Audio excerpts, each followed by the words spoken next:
Hello class, आपका स्वागत है आपके अपने चैनल क्विक रिवीजन पे। मैं हूं तुषार श्रीवास्तव। तो जैसा कि फ्रेंड्स आपको पता है कि हम रोज़ दोपहर में एक हिंदी का वीडियो लेके आते हैं और आज के इस वीडियो में हम उपसर्ग के बारे में देखेंगे। अभी तक हमने जो कारक चिन्ह, संधि, समास, तत्सम, तद्भव शब्द के बारे में पढ़ लिया और अभी आज के वीडियो हम देखेंगे उपसर्ग के बारे में।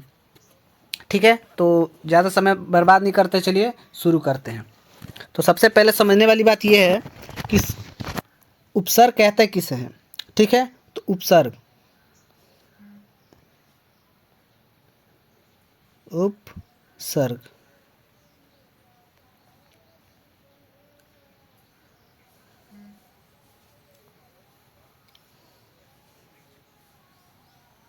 ठीक है। अब उपसर्ग, सबसे पहले उपसर्ग के बारे में हम थोड़ा सा जान लेते हैं।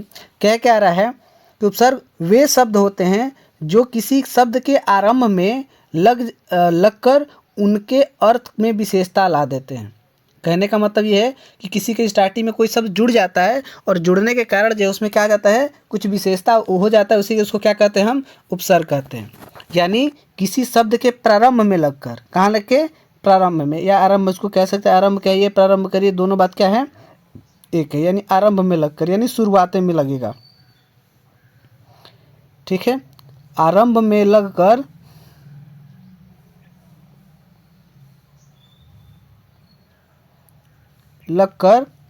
अर्थ में विशेषता ला देते हैं। अर्थ में विशेषता ला देते हैं।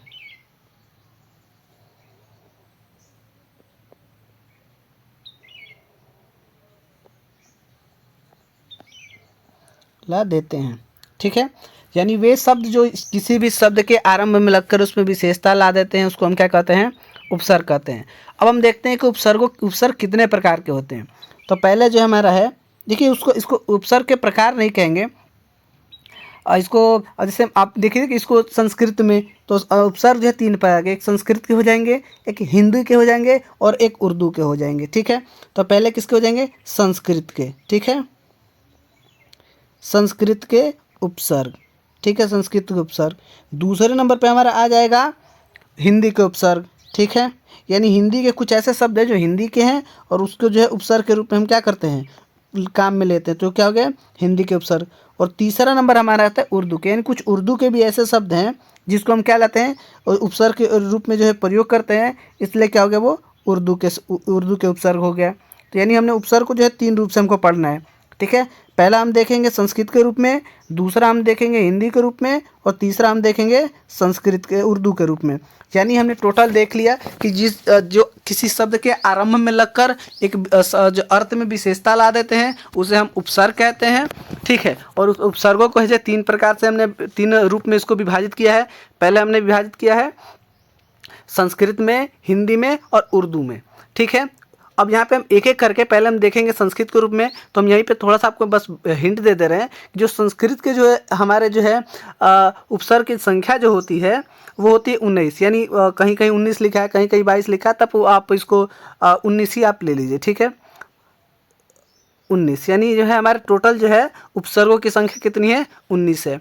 आगे देख लिए, कहीं कहीं 22 भी मिलता है देखने के लिए। ठीक है, तो फिलहाल जो है चूँकि हमारे पास, हम जिस बुक से जो पढ़ते हैं उसमें जो आदित्य की बुक है, पब्लिकेशन की बुक है, तो उसमें जो है 19 प्रकार के दिया गया। तो हम आपको यहाँ पे 19 प्रकार के बारे में आज हम इस वीडियो में बात करेंगे। ठीक है, आगे कह रहा है हिंदी में, तो हिंदी में जो उपसर्गों की संख्या होती है वो 10 होती है।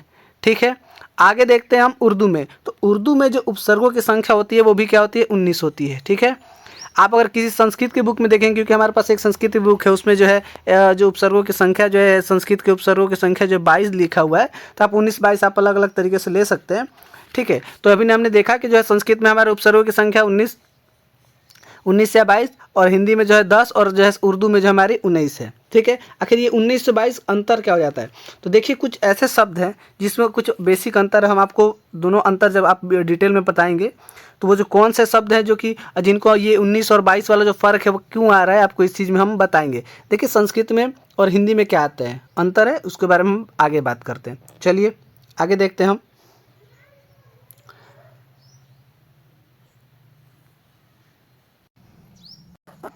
चलिए, तो यहाँ पे हम देखते हैं तो यहाँ पे देख रहे हैं, यहाँ पे सबसे पहले हम संस्कृत के जो है इसके बारे में पढ़ते हैं।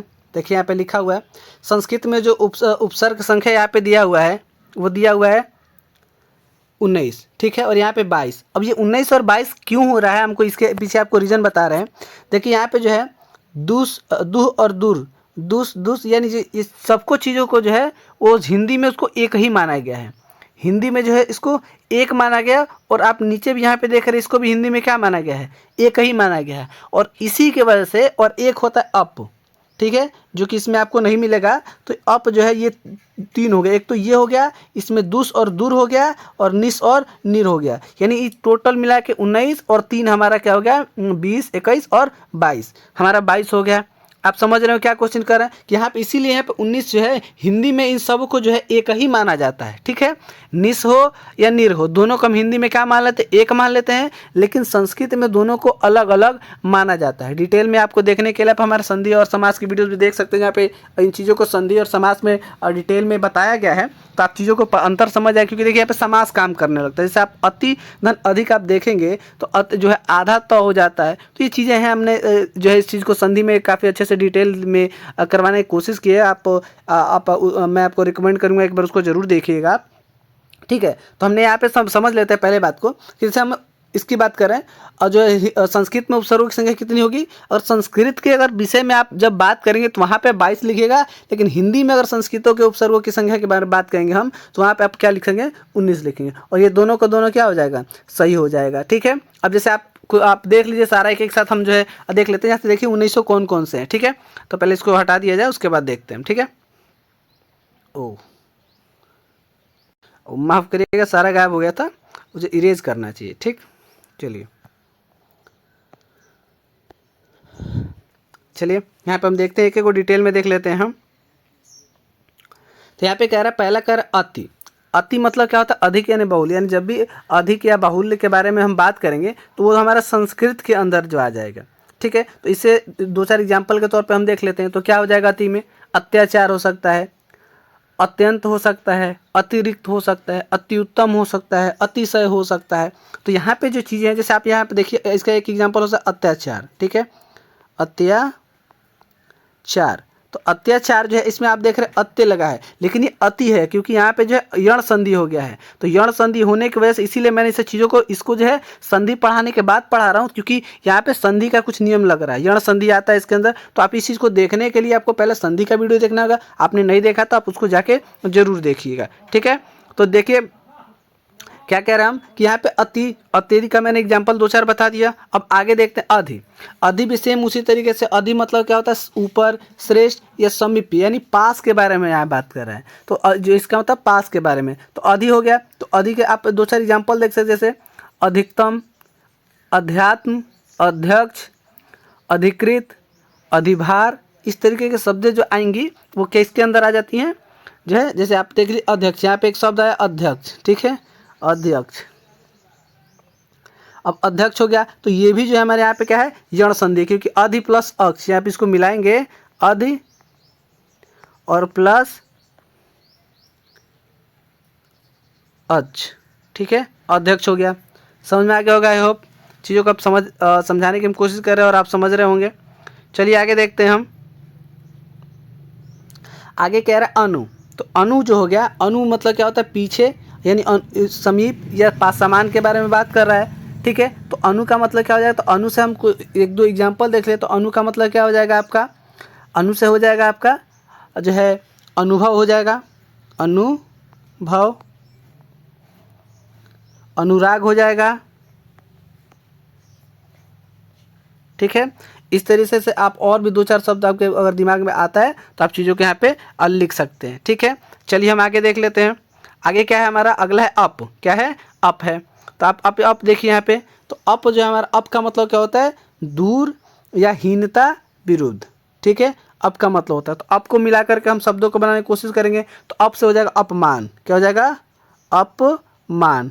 और क्या हो सकता है एग्जाम्पल आप देख सकते हैं, अपमान के बाद हो सकता है अपयश, अपशब्द, ठीक है, अपशब्द, अपयश, अपयश, ठीक है। तो इस तरीके की चीज़ें हो गई। और भी शब्द अगर आपके पास है तो आप यहाँ पे क्या कर सकते हैं, लिख सकते हैं। ठीक है, चलिए आगे देखते हैं हम। अगला अगला कह रहा है हमारा अभी। तो अभी जो कह रहे हैं, तो अभी से हमारा क्या हो जाएगा, अभी मतलब योर या समीप होता है। तो यहाँ पे हमने लिखा है, तो आप इसको भी देख लीजिए। समीप पे मतलब अभी से शब्द अगर हम देखें तो अभी से शब्द हो जाएगा हमारा जो है अभिमान, अभ्यागत, जो है अभिमुख। ठीक है, इस तरीके के शब्द जो है आपके सामने आएंगी। आगे कह रहा है अव। तो अव है, तो अव से क्या हो सकता है, अवगुण। ठीक है, हो सकता है अवगुण।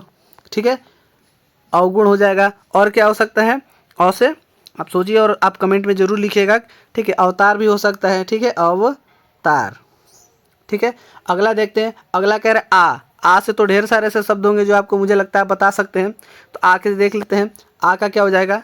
तो आ से क्या हो जाएगा, आजीवन, आचरण, आकर्ष, आग्रह।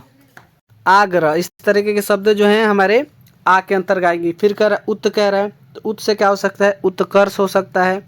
ठीक है, और भी आपके सामने अगर कोई शब्द इस तरीके से आ रहे हैं, तो चूँकि इतने सारे शब्द अगर सबको हम बताने लगे तो ज़्यादा वीडियो लंबी हो जाएगी। तो इसके लिए हम ज़्यादा समय नहीं जल्दी जल्दी बताने की कोशिश करते हैं। जैसे अप है तो अपकर्ष हो सकता है, दुस है तो दुख हो सकता है जो है। ठीक है, दुस्साहस। ठीक है, इस तरीके से शब्द आ सकते हैं। और नी से बात करें तो निश्चय।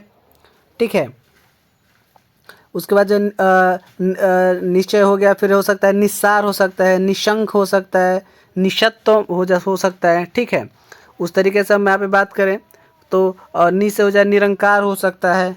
ठीक, आगे देखते हम। आगे निस से अगर बात करें तो निस तो हो गया हमारा। ठीक है, निर की बात करें तो निरपराध हो सकता है, निर्दय हो सकता है, निरक्षर हो सकता है। ठीक है, इस तरीके के शब्द आ सकती हैं। अब परा की हम बात करते हैं तो परा के बारे में हम बात करें तो पराक्रम हो सकता है, परामर्श हो सकता है, पराजय हो सकता है। ठीक है, पराजय, इस तरीके के शब्द आ सकती हैं। परि, परि क्या हो सकता है, परिता हो सकता है। ठीक है, परित, परिता हो सकता है।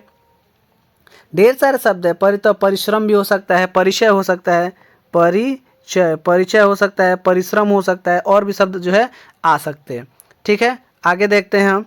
आगे क्या कर रहा है, कह रहा है हमारा प्र से तो आपको पता है प्रतिदिन, प्रत्यक्ष, इस तरीके के शब्द आ सकती हैं। प्रति की बात करता है।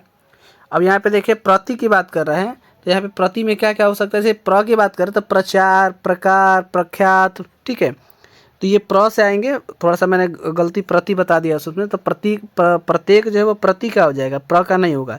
लेकिन प्र का जो है, प्र का प्रचार हो सकता है। ठीक है, प्रचार हो सकता है, प्रकार हो सकता है। उसके बाद जो है प्रहार हो सकता है। इस तरीके के शब्द जो है आ सकती हैं। ठीक है, और और जो है प्रति का मैंने अभी बताया ही। ठीक है, चलिए आगे देख लेते हैं थोड़ा सा हम। तो आगे कह रहा है वी। तो वी से क्या हो सकता है, तो वी से आप सकते हैं विकार, देख सकते हैं यहाँ पे विकार हो सकता है। ठीक है, फिर है विवाद हो सकता है, विदेश हो सकता है, विरोध हो सकता है। ठीक है, विदेश, विरोध, ढेर सारे ऐसे शब्द हैं जो कि हो सकते हैं। ठीक है, चलिए आगे देखते हैं। सम की बात कर रहे हैं तो सम जो है, सम से क्या क्या हो सकता है, तो सम से जो है हमारा संकल्प हो सकता है, समारोह हो सकता है,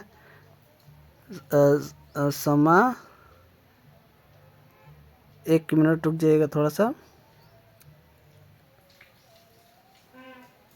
ठीक है, संसर्ग हो सकता है, संकल्प हो सकता है। ठीक है, इस तरीके के शब्द जो हैं हमारे आ सकती हैं। ठीक है, आगे देखिए सू से कह रहा है तो सूज हमारा शब्द जो है, सू से जो है ढेर सारे शब्द आ सकते हैं। इसमें से एक दो एग्जाम्पल के तौर पे देखें, स्वागत हो सकता है हमारा, स्वागत जो कि एक यण संधि का एग्जाम्पल है। ठीक है, स्वागत हो सकता है। उसके बाद सुपुत्र हो सकता है, सुपुत्र हो सकता है। उसके बाद जो है सुक्ति हो सकता है। तो ढेर सारे शब्द है जो कि आ सकते हैं सू से। ठीक है, तो ये हमारे थे संस्कृत का था। अब हम यहाँ पे देख लेते हैं हिंदी की जो टोटल जो है और जितने उपसर्गों की संख्या उसके बारे में हम देख लेते हैं। तो हिंदी में टोटल यहाँ पे बताए गए 10, और हमने आपको कितने बताए थे, तो हमने आपको जो है 10 ही बताए थे। ठीक है, चलिए यहाँ पे मुझे लगा थोड़ा सा कन्फ्यूज हो गया था मैं। चलिए, तो यहाँ पे कर अन्न, अध, उन, ठीक है। अब उन मतलब क्या होता है, कम होता है, जैसे 39, 49, इस तरीके के शब्द आते हैं तो वो जो होते हैं उनका इसीलिए प्रयोग करते हैं ना। उनका मतलब होता है 39, यानी 40 से एक कम। 49 मतलब जो है अब 50 से एक कम, ठीक है। इस तरीके से एक कम के बारे में बात कर, उनके बारे में बात करता है, ठीक है। चलिए आगे देख लेते हैं हम। आगे यहाँ पे क्या कर, आओ, ठीक है। अब औ हो गया, औ मतलब हो गया, फिर दू हो गया, फिर नी हो गया, बिन हो गया, ठीक है। बिन का मतलब निषेध होता है, वो नहीं बोलाते हैं, ठीक है। तो बिन हो गया। इस तरीके से शब्द जो है हमारे सामने आएंगी तो उसका हम जो है एक एक करते। भर हो गया तो जैसे यहाँ पे एग्जाम भर पेट जो है, ठीक है। कु हो गया, कुशासन, ठीक। उसके बाद सु है, सुशासन, ठीक है। इस तरीके से शब्द जो है आएंगे, हम उसका जो है अपना शब्दों के रूप में उसको क्या करेंगे, हम लिखेंगे, ठीक है। जो क्योंकि एग्जाम में पता है आपको आता है कि इसमें से पहचानना, तो पहचानना ईजी होता है, आप पहचान सकते हैं। शब्द भी अगर शब्द भी लिखना है तो शब्द भी जो है आप क्या कर सकते हैं, लिख सकते हैं, ठीक है। चलिए आगे देखते हैं, आगे क्या कर रहा है जो हमारा। अब आगे उर्दू के, ठीक है। आगे के उर्दू के कितने होते हैं, तो उर्दू के टोटल जो है 19 होते हैं। तो कौन कौन से 19 देख लेते हैं। यहाँ पे कर अल, एन, कम, खुश, गैर, दर, ना, ठीक है। उसके बाद ब, बद, बर, बा, बिल, बिला, ठीक है। इस तरीके जो शब्द हैं ये क्या है, उर्दू के हैं। यानी उर्दू के जो उपसर्ग होते हैं, कुछ ऐसे शब्द हैं जो उर्दू के हैं और उसको हमने अपनी भाषा में जो इसको जो है एक्सेप्ट कर लिया है, तो इसलिए जो है इसको हम यूज़ कर रहे हैं, ठीक है। तो ये टोटल हमारे थे जो है उर्दू के और संस्कृत के और हिंदी के तीनों के जो हमारे शब्द थे, ठीक है। तो आई होप आप समझ में आ गए चीज़ों को हम क्या करने की कोशिश कर रहे हैं। और यहाँ पे कुछ और, यहाँ पे देख लीजिए, यहाँ पे कुछ और बाकी है क्योंकि अभी हुआ, अगला देखते हैं। इसमें क्या है जो बाकी छूट गए थे, क्योंकि चूँकि 19 था तो 19 हम देख लेते हैं। तो 19 हमारे बाकी है, तो क्या हो गया, बे, ला, सर, हम, हर, ठीक है। अच्छा यहाँ पे देखिए कह रहे हैं कि उर्दू के सारे उपसर्ग अरबी फारसी से लिए गए हैं और ये संख्या लगभग टोटल कितनी है, 19 है। यानी इनकी जो टोटल संख्या है वो कितनी है, 19 है, ठीक है। तो ये हमारा एक छोटा सा वीडियो था उपसर्ग के ऊपर। तो आई होप आप लोग को वीडियो पसंद आया होगा और समझाने की कोशिश की। इतना बड़ा सा टॉपिक नहीं है, आप चीज़ों को आप देख सकते हैं, ठीक है। चलिए तो जय हिंद, जय भारत।